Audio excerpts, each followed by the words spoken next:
What's up, you guys? So today we are going to a couple of our properties. We're just doing some quick and light audits as we go into the weekend. We try not to get into our properties on Saturdays and Sundays for family time. And so we're going to 3 properties. The first one we're going to put back on the market. The next one we got off market, and we got that one for like $53,000. 3-bedroom, 1 bath. That investor lives in Texas. And then we're going to go to a new property that we just got, and we got to do a full scope of work at that property.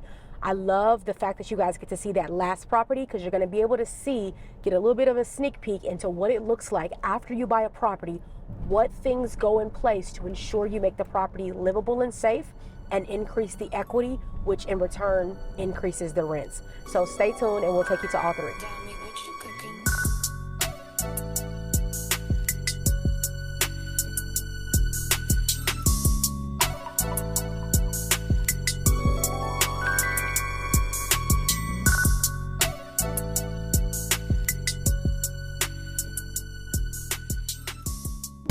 No, but I don't want you to work because it's still not scalable. So I like the idea of bringing on somebody else for a painter for units. Do we have the budget? Yeah, if they come in at his price, it'd be a hard number for them. I have to come back and get the door.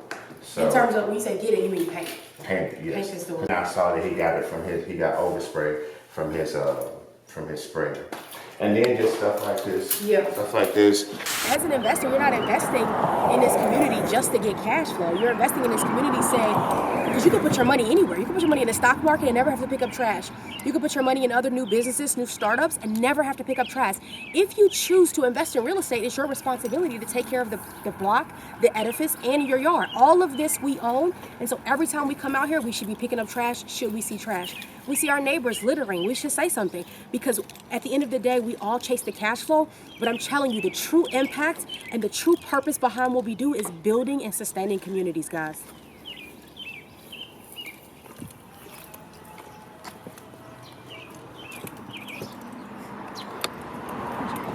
We poured this mulch, right? Perfect. I didn't want to pay nobody to put on mulch. All of this is new, we just put in, so this looks really good. We had to gut out all of this. It was just terrible. We got this house for $52,000, so it needs a lot of work. It still does. And so today we're going to go through and kind of check out and see where we are and where our guys are. Honestly, I was hoping for a 7-day paint job, because we're looking a little behind on that. So once we get here, I can set a new timeline for him. Thinking where John will finish up with flooring here, but have been started at Presswood as well. Sure. So just in terms of if I had to give an idea for a client, I'd like to have this door closed up within the next 3 to 4 weeks, completely done. Okay, who's supposed to be cutting where my Renfield? Yeah, we need our houses to be cut weekly. Bi-weekly. Okay, let me know what she said. We really want all our clients on a bi-weekly on all of our PM companies. That's another super easy one, you guys. When you're working with property management companies, make sure y'all asking them, how often do you cut grass? So right now we had a PM company say, oh, we cut once a month. No, ma'am. You won't be cutting my grass once a month. You're going to be cutting my grass every week or every 2 weeks. It gets too high, then you start to get cited by the city. You start to feel overwhelmed because you feel like you don't have that support. So for your PM companies, make sure you set the standard. So my director of operations is going to call our PM company and say, all our agency houses, you got to cut these every 2 weeks. If we don't get what we want from a PM company, we're not stuck, locked in, wanting to quit real estate. We just fire them, hire the PM company, and we pivot. But they're going to be out here to cut this grass because we have a lot of doors with them. So. Our only objective is to start to cover up this dark wood. So I see you're moving for perfection. Okay. I want you to maximize your time. So with this, you can literally just cover. You can come with perfection when you come back with a semi-gloss. We just need this to block this brown. Okay. That's it. So you should be able to run right through this. Hey guys, so we are out here at an active project. You walk into the project, it's good to have this scope of work, because if you pan around, if you look at it, it can be sort of, man, where do I start? Where do I start? But if you have the scope of work that you built out when you first came here to the property, you can literally just work off of your checklist. So right now, there are a lot of things that aren't finished. I know the flooring isn't down. We're in the middle of painting. We're in the middle of carpentry. So I literally just rely heavily upon my scope of work and start to check off what's next. Talk with my contractors. Hey, this is the game plan throughout the weekend to where we'll be here on Monday. And you just have to continue to manage that project, manage that project, manage that project, or else you can get away from it. Walkthrough, just like explaining it's so layered. One thing that's odd to me is that we have a lot of people that try to do what we do, and I'm like, you could never, I literally don't care if you try to do this because it's so hard.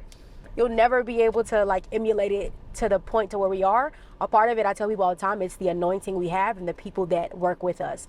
John works around the clock for our clients. Like it is, you have to tell him to stop working. If a subcontractor doesn't show up, John is painting your house.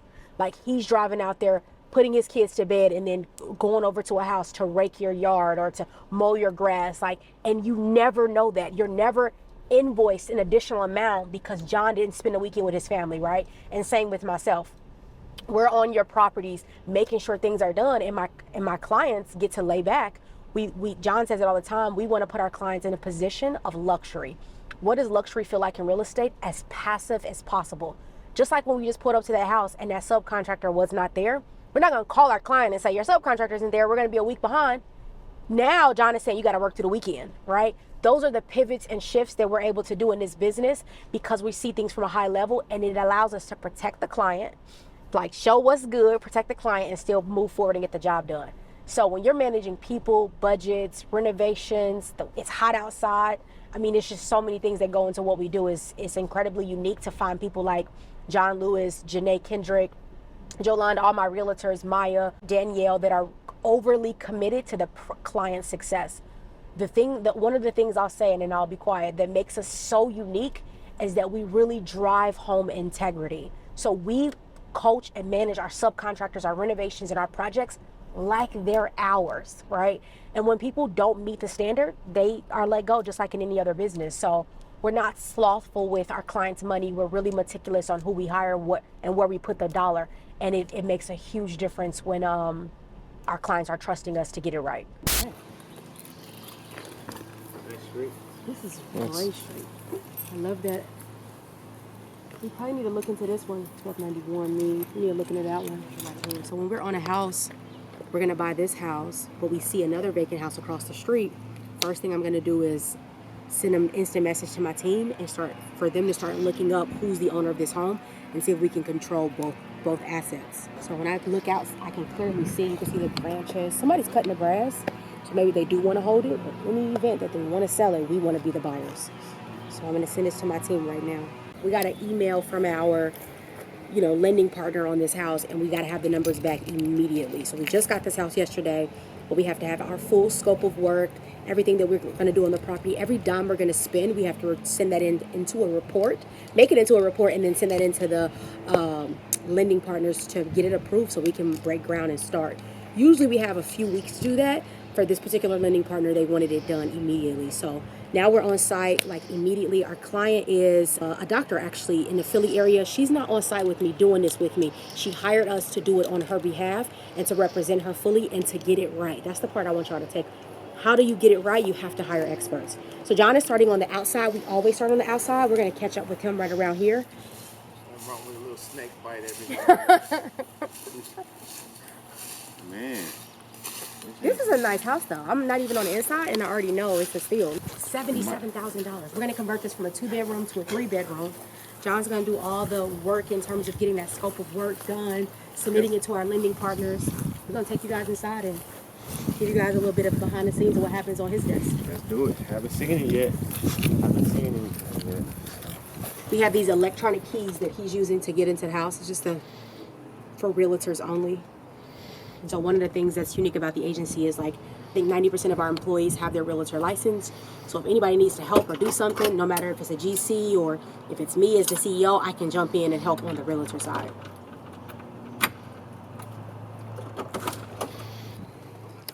Right now what I'm doing is I'm building out a scope of work. I need to know, what's my budget, 15,000 to 20,000?